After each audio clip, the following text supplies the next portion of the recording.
I think like many bisexual men, I want to be able to embrace both people I become, whether I'm with a man or whether I'm with a woman.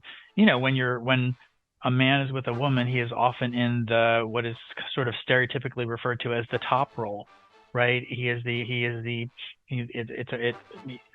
way I did it was more active, more, um, you know, it it it penetrative sex, that kind of thing.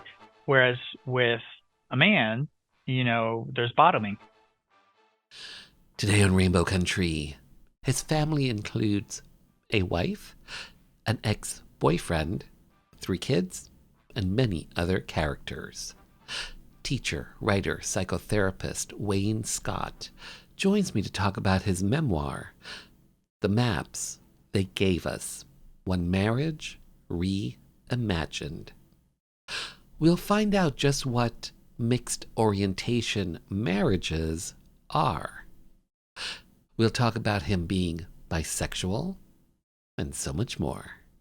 Hi, I'm writer Adam Smith, author of Deep Sniff, A History of Poppers and Queer Futures. You're listening to Rainbow Country with Mark Tara. Wayne Scott, hi, how are you? Hi, good morning. Thanks for having me. I have to say, thank you for being here, to have your voice, your story be heard by the LGBT community and beyond. So thank you for this, especially to talk about your memoir. This is your memoir, The Maps They Gave Us, One Marriage Reimagined. The Map They Gave Us, One Marriage Reimagined. That's the full title. Okay, so a wife, an ex-boyfriend, 3 kids, many other characters. This is your memoir broken into segments. You've got a prologue, part 1, part 2, part 3. If you can, let's start from the ground and build up. Give us a sense of what you talk about, in essence, in each of these segments. And let's start with part 1. In the prologue, which is called "Not Holding Hands on Southeast Division Street," we meet the couple, my spouse and myself, and we are on our way to see a divorce mediator. To get a divorce. And it's a very kind of sad, dark scene, and it kind of lays the ground for the whole memoir, that this is a couple in a mixed orientation relationship. She's straight, he's not. He identifies as bisexual or queer.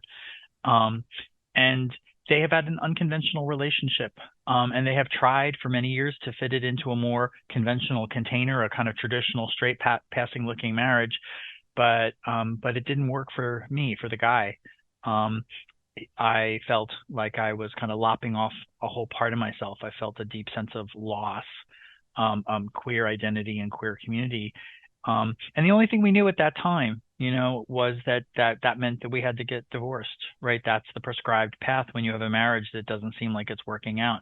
So we were on our way to the divorce mediator, and she gave us her first assignment that she gave us was, she said, this is a tough time for couples. When you're going through a transition, you have to begin to talk to people about what's happening to your children and your family. And it'll help if you have a common story, some story you can tell to people about where you came from and how you got to this point, that has elements of a shared narrative, things you can agree on, as opposed to, like, when you think about a lot of divorced people, they have very polarized, villainizing narratives about the other person, right? And it kind of turns their friends and family against one or the other. And she was cautioning us against that. Excuse me. And as a writer, to have the challenge of a common story, developing the common story, got my mind moving. And I wasn't just thinking about our marriage, but I was also thinking, what makes a good story? Hmm. So this is, in essence, an aspect of yourself, your life story, to a certain degree, to a certain point. What inspired you to want to share your story publicly? Yeah.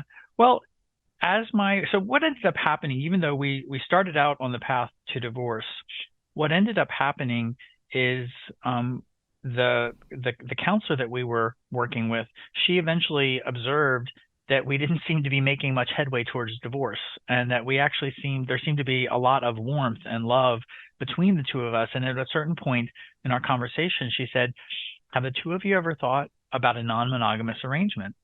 And we were both kind of astounded and shocked that she would ever suggest such a thing. I didn't think couples counselors were allowed to suggest that kind of thing. I thought they operated from a monogamy only paradigm. And so we were a little shocked, but we talked about it, and and we decided to have an experiment and try it out and see if we could make it work. So it's the journey. The rest of the memoir is that journey from conventional monogamous arrangement to a creative non-monogamous arrangement that might better fit both of our identities, especially my own as a bisexual person. So in researching your own life, Wayne Scott, you turn to journals, you turn to emails, uh, album photos, social Yeah. media posts, friends, family, children. Talk to me about this process of researching your own life and trying to get the facts and figures all straight. And what was that journey like for you? Yeah. Well, the interesting thing with memoir, it's not a documentary, right? I mean, it's not an 100% accurate factual account of what transpired.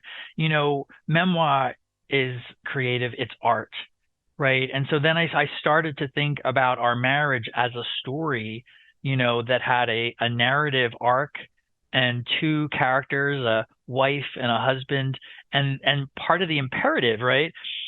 Both for the marriage and for the story, was that they be developed, well-rounded, complex human characters, right? That were credible, that we believed, and it also required me, as the husband in this arrangement, a husband in a marriage that I think is ending, to have as much compassion as I could for my spouse, to truly deeply understand where she was coming from in her experience of betrayal, right? Like a lot of couples that are separating, we had different narratives about what had happened in our marriage. We had different stories. Mine was about, disconnection from the queer community and queer identity, loneliness. I was really lonely, desperation because I didn't know how to talk to her about it without it seeming like I was asking for a divorce. I wanted to be married to her, but I also didn't want to be completely straight, right? And her narrative, different from mine, was about traumatic betrayal, right? Which she came by quite reasonably. So we had very different narratives, and we had to work on somehow looking for where were the shared elements, where were the parts that fit together.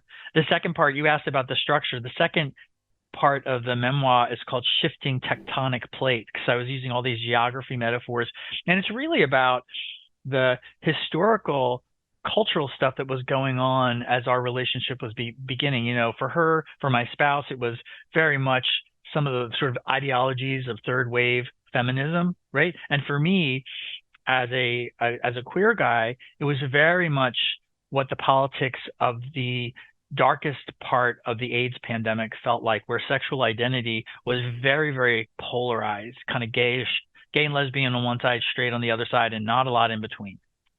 Mm. You mentioned this earlier, mixed orientation marriage. What Yeah. does that mean? Mixed orientation I don't marriage. I don't love that phrase, frankly. It's from a psychological research, but it's the idea that you're both you don't both have the same sexual orientation. One person is straight, the other person is queer, gay, uh, or yeah, bisexual, whatever, not straight.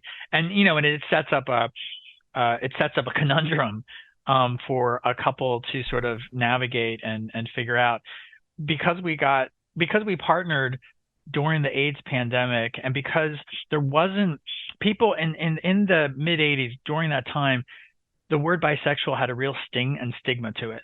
People didn't self-identify that way easily, because you were seen as kind of the bridge for the virus between the gay community and the straight community, Mm. right?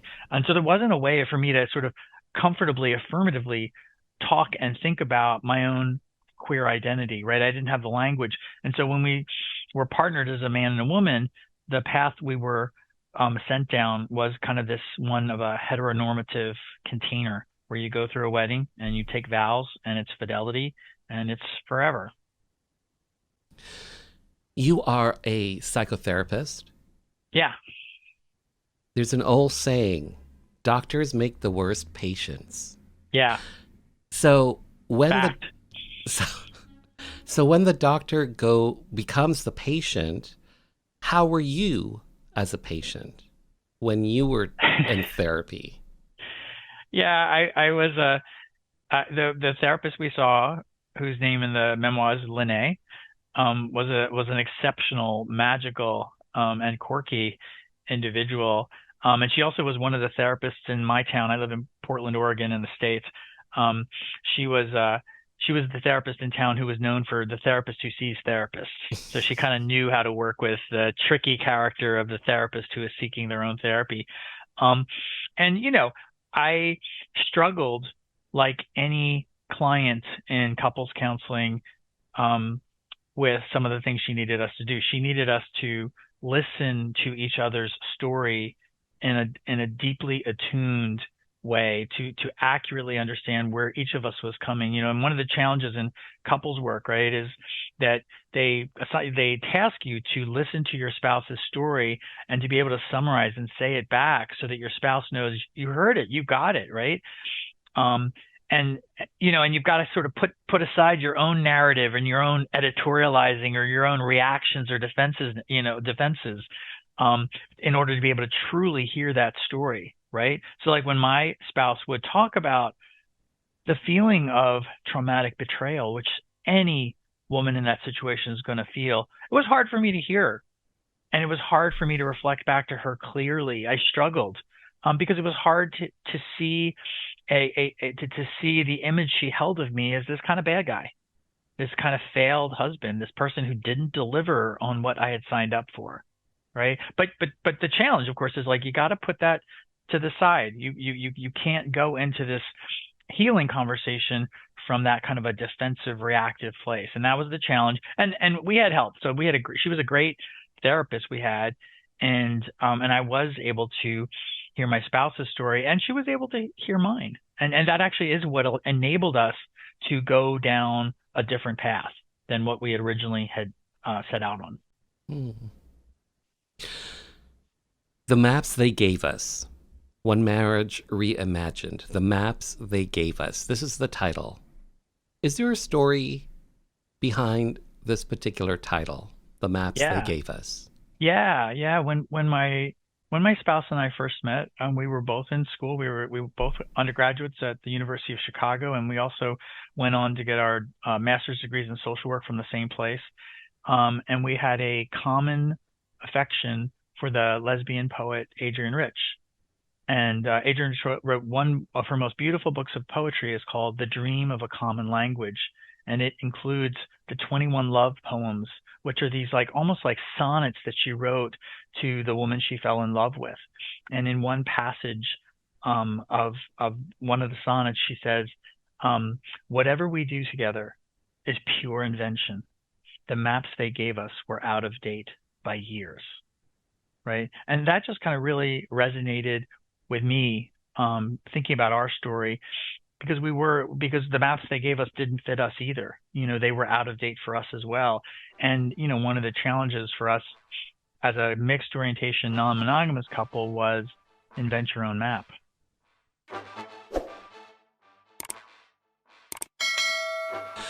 So Wayne Scott, you talk about your sexuality, you being bisexual. I'm curious to know, inquiring minds want to know, your first attraction was to a man, was to a woman, was to whom? I would say for me, so I'll tell you a story that explains it if that's okay. And this is in the memoir. Um, when I was my parents early on, my parents recognized that I was kind of a gender non-conforming misfit boy, right? Mm. I didn't like to play with other boys. I liked to play with girls. Um, I cried inconsolably when they signed me up for Little League. And I got like smashed regularly by bullies at school, Mm. especially like in middle school. And my mom frequently would keep me home from school as the only way of that she could think of to protect me from the bullies. It was a different era, there wasn't a lot of protection offered to boys who behave differently. Mm, So she kept me home, and in this era, it was the era of Phil Donahue and talk shows and stuff mm, like that. And my mm-hmm, mom and I would watch Phil Donahue together. And one time, she we were watching Phil Donahue. It was a show about um youth who had been thrown out of the house, their homes, who were homeless because they identified as queer. mm, And during one of the commercial breaks, they used to have commercial breaks then. My mom turned to me and she said, if you ever thought that you were gay, this would never happen to you. You would never be asked to leave the house. oh, Um, and I, in a typical 14-year-old way, I bristled a little bit, right? mm, But I also a little bit mm-hmm. came out and I said, Mom, I think I'm actually going to try to have relationships with men and women. That was my Wow, 14-year-old answer. wow.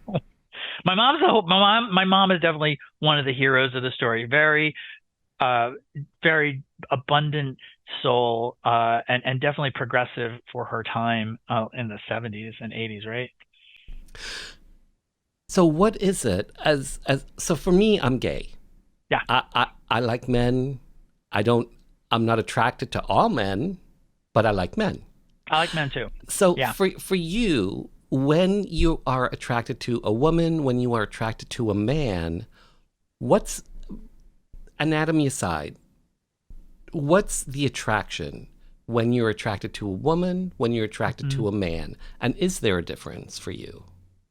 Yeah, there is. For me, I think this is such an individual, subjective thing. I mean, I think the way our sexuality evolves is so individual to our temperament, our constitution, our genes, and our life experiences, right? Um, and for me, yeah, there definitely was an attraction to both, but what I was capable with both was different, right? Um, I didn't go out with as many women as I went with men. I found men easier, especially when it came to physical intimacy. Um, but but when I met my spouse, um, I was the I it was kind of, I felt like I had been punched in a way, like the physical visceral response I had to her astounded me. I didn't know what was going on. I just knew that there was something powerful that happened. I couldn't make eye contact with her.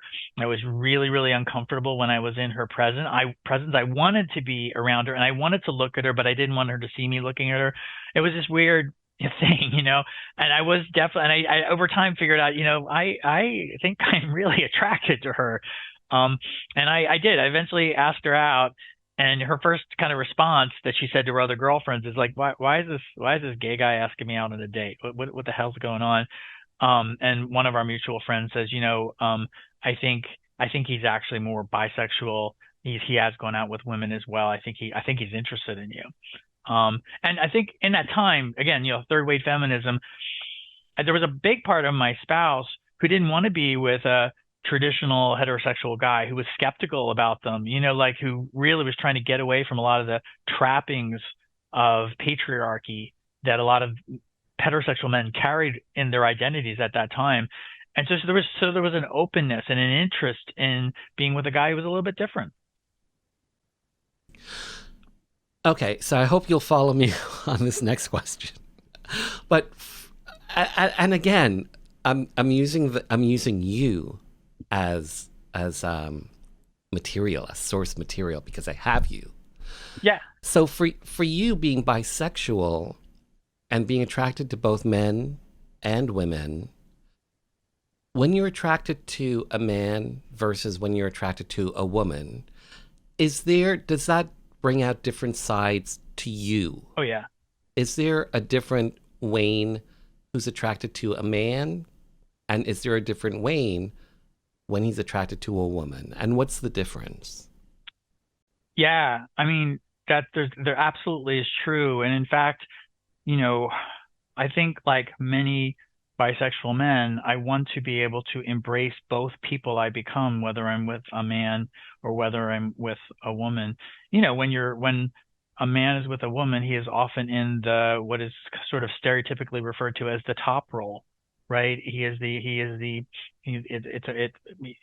the way I did it was more active, more, you know, it penetrative sex, that kind of thing. Whereas with a man, you know, there's bottoming, right? Which is a very, very different experience of sexuality, a very different experience of one's vulnerability. And for me, it was also this like taboo area because, you know, I grew up with a pretty homophobic dad, you know, Mm-hmm. who put a lot of that baggage onto me. And so it often felt very kind of like I was breaking a rule, when I was with a guy, and especially if I was bottoming, right? But I also like, there was also like a lot of room in that experience for growth, you know, for growth and for self-understanding and for, you know, coming, I think in both types of relationships, whether it's with women or with men, we are encountering different faces of our own vulnerability, you know, depending on where we're culturally located. Now, with my spouse, I had a much, this is just me, right? I had a much deeper emotional emotionally intimate experience of her. The relationship with her lasted longer than any of my relationships ever lasted with men. Um, I was capable of an emotional connection with her, and I think partly it was because she was a woman, um, that it stuck more for me. Did you feel more comfortable when you were out and about, socially, when you were with a woman compared to when you were with a man? Did you feel more comfortable with a woman, being seen out with a woman, compared to when you were seen out with another man? Did you feel more comfortable with that, do you think? Yeah, it was. I would say it's complicated. I think one of the difficulties being a queer person in a straight passing relationship, well, on the one hand, there are incredible privileges that come with being straight passing, you know, and especially as a boy who grew up being bullied for being perceived as gay, I Mm. kind of liked for the safety and security of like nobody was going to go after me. I wasn't going to be targeted in Mm-hmm. the same way. So I'm not going to lie, that's there, that's real. But in tandem with that, and this is, I think, really common for a lot of bisexual guys I've talked to, is you've lost a part of yourself that people do not see a really important part of who you are, right? When gay men would meet me, if I didn't tell them, they wouldn't know that I was queer unless I told them, right? And Mm. in fact, when they would assume that I was straight, they would treat me differently, Mm. right? You know, they would be a little bit more protective maybe, or there wouldn't be that same kind of flirty, playful way that gay men kind of banter with each other. I wouldn't get that, or if I did try to get that going with a guy, they'd be confused, like, wait a minute, you're married to a woman, what the hell? Mm-hmm. Yeah. Mm. And then, you know, with men, with being seen with men publicly, that shifted over time, depending on the era. Again, during the AIDS pandemic, which is the period when I had boyfriends, Mm. there was a lot of targeting and harassment. Mm-hmm. That's actually there in the book. There's a whole chapter on what it was like to be queer during the AIDS pandemic and the Mm-hmm. hate crimes, Mm-hmm. right? Which I also have my fair share of experience with. Um, and I would hold hands with my boyfriends in public, and we would get harassed. Mm-hmm. But we were trying to like steel ourselves and like, we're fighting the good fight, and and you'd be very self-conscious though, because you'd be yeah, it was a pretty hostile time to be queer. Do you think that you could have seen yourself in a same sex marriage? Yeah, I mean, when I was an undergraduate, and when I would have boyfriends, I would imagine what our life would be like, and Mm. I did imagine it into the future, and I imagine us having a nice condo on the lake, Lake Michigan. We lived in Chicago, and we would go on really great vacations, and we would have fancy dinner parties with guests who were witty and read a lot, very cultured. I had this whole fantasy in my head. I did not see myself, with a dirty minivan with three kids' car seats, in the back, driving around town in my sweats. I that is not what I saw. So yeah, I did envision that I would have um, a queer, child-free life. Hmm. And so currently you are married. We are, yeah. You have a wife. Hmm. Do you also have partners outside of that currently? Not Yeah, necessarily currently, but that's yeah, okay. yeah. No, we have gotten to a place where we've been together now. We've been together over 30 years, Hmm. and we've been in this creative marital construction for about 15. Hmm. And so we've kind of worked out our understanding of how we do this in such a way that you have that room to kind of, be to grow and to meet other people and to have other kinds of intimacies, right? But there's also that for both of us, it's really important that um the our relationship is primary to us. I mean, for polyamorous people, there's so many different ways people do it, right? And I think I'm actually one of the most vanilla polyamorous people you could meet, because because we still look pretty conventional. We're still pretty attached to each other. We like doing things together. We vacation together. We live together. And we still do lots of family things with our adult children. And I have this way of honoring and acknowledging that I've got this other aspect to who I am. Hmm.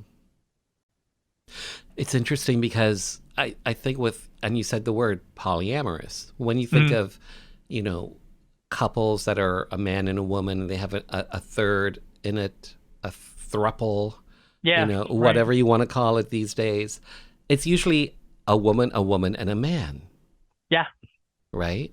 As opposed to a man, and a woman. right. So, Well, we're not a throuple with n- anyone. That's not our particular path. It's understood, just understood. yeah, But do you just go so far though with your relationships outside of your marriage? yeah. I anybody who goes out with me that if I go on a date or that I'm with or anything like that, they always know that I have a marriage, that I live with my wife, that it's an open arrangement, that Mm, we have a deep commitment to each other, and that we have transparency about what we're doing. I tend to if I when I partner with people, it tends to be other people in open marriages. mm, Frankly, that seems to be where it works the mhm, best. I have one man, a wonderful guy that we have been besties for like 8 years now. mhm, We've been in each other's lives, and he doesn't want that kind of a permanent partnership. He is just like he likes his independence. He likes living in his condo. He likes it looking a certain way. mhm. He wants whoever he's with to go home at the end of the night. A You know, fuck buddy. I don't think that word is accurate though, because we say I love Okay. you. We say I love you. Like after a while, A like loving fuck buddy. a very loving fuck buddy. I mean, this is the thing, and this is why for me it was important to write a book about it, is because I think our language is inadequate. Right? Mm, I think our language is inadequate. In so many ways in terms of how we talk about intimate relationships, and language controls reality unless you push the language to say more, mm, right? Um, and so for the longest time with with Jonathan, the guy I've been with for like 8 years, we referred to me as the deputy boyfriend, because I was always, while he and I were together, I was always scouting out and being aware of men that I thought would be good husband material for him. I was always trying to fix him up with somebody who would be like a permanent partner mm, kind of person, but it never worked, partly because he doesn't really want a partner. Like he doesn't want to mhm. share his condo. He likes his independent life with his Labrador.